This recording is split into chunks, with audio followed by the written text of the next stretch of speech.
बिहार की जनता एनडीए को चुनाव हराकर वाकई में विजयदशमी मनाएगी। उन्होंने कहा कि बिहार में जिस तरीके से महंगाई, अपराध, भ्रष्टाचार, बेरोजगारी बढ़ा है, अब बिहार की जनता इस बार उपचुनाव में एनडीए के दोनों प्रत्याशियों को चुनाव में हराकर साफ मैसेज देगी कि इस वक्त वर्तमान सरकार थक चुकी है, अब उन्हें सत्ता से बाहर हो जाना चाहिए। नमस्कार, मैं हिमांशु कुमार और आप देख रहे हैं जनता जंक्शन।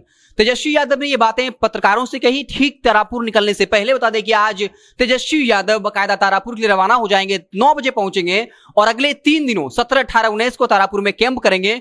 उससे पहले तेजस्वी यादव ने बकायदा एनडीए पर करारा प्रहार किया और साफ तौर पर कहा कि इस बार के उपचुनाव में दोनों सीट पर आरजेडी बड़े अंतर से चुनाव जीतने जा रही है। साफ तौर पे अपनी रणनीति का ऐलान भी कर दिया।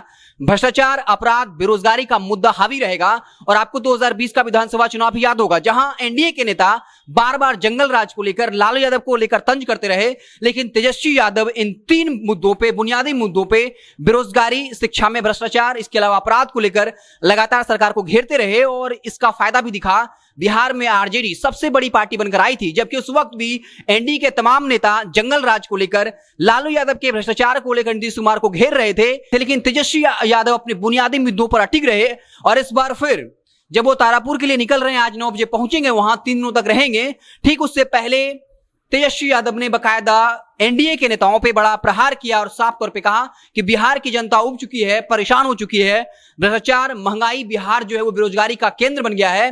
इसके साथ ही एनडीए पर हमला करते हुए कहा कि क्या बिहार में बेरोजगारी खत्म हो गई है, क्या बिहार को विशेष राज्य का दर्जा मिला है या फिर क्या विशेष पैकेज मिला है। बिहार धीरे धीरे गर्त में जा रहा है और इस बार बिहार की जनता एनडीए को सबक सिखाएगी। और जब सवाल पूछा गया कि एनडीए के नेता कह रहे हैं कि अब लालटेन नहीं जलने वाला है, इस सवाल के जवाब में तेजस्वी यादव ने साफ तौर पे कहा कि 2020 के विधानसभा चुनाव का परिणाम देख लीजिए। आरजेडी 75 सीटों के साथ सबसे बड़ी पार्टी बनी और बेईमानी करने के बाद भी हम मात्र 12,000 के मतों के अंतर से सरकार बनाने से चूक गए।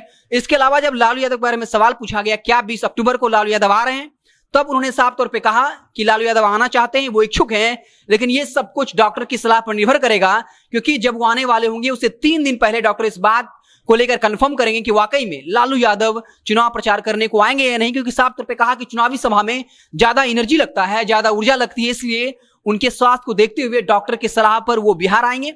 यानी साफ तौर पे अब इस बात को लेकर सस्पेंस बना है और ये लगभग संभावना है कि लालू यादव इस बार विधानसभा उपचुनाव के प्रचार करने के लिए नहीं आ पाएंगे। इसके अलावा कन्हैया कुमार को लेकर भी सवाल पूछा गया तो साफ तौर पे कहा कि हर किसी पॉलिटिकल पार्टी को अधिकार है कि वो अपने लिए चुनाव प्रचार कर सकता है, हर किसी पार्टी को अधिकार है कि वो अपने स्टार प्रचारक को नियुक्त कर सकता है। और इस सवाल पर बचते दिखे, लेकिन तारापुर जाने से पहले अपना स्टैंड क्लियर किया और साफ कर दिया कि इस बार का चुनाव वो 3-4 प्रमुख मुद्दों पे, चाहे वो बेरोजगारी हो, शिक्षा हो या फिर हिंसा या अपराध के मुद्दे को लेकर, बेरोजगारी के मुद्दों को लेकर एनडीए सरकार को घेरेंगे। और आज तेजस्वी यादव बकायदा रात में तारापुर पहुंच जाएंगे, 17, 18, 19 को वहां रहेंगे, पंचायतों में नुक्कड़ सभा करेंगे और बकायदा 43 विधायकों को तारापुर के 43 पंचायतों की जिम्मेवारी दी गई है, जहां वो गांवों में ही कैंप करेंगे, कार्यकर्ताओं के यहाँ खाना खाएंगे। तो तेजस्वी यादव सबसे आगे निकल चुके हैं। आज बकायदा वो तारापुर पहुंच रहे हैं, फिर किसी स्थान जाएंगे और साफ तौर पर ऐलान कर दिया कि दोनों सीटों पर आरजेडी चुनाव में जीत दर्ज करने जा रही है। तो आप देखते रहे जनता जंक्शन, जैसे ही कुछ नया अपडेट आएगा हम उसे आपको इत्तला करेंगे। बहुत बहुत धन्यवाद।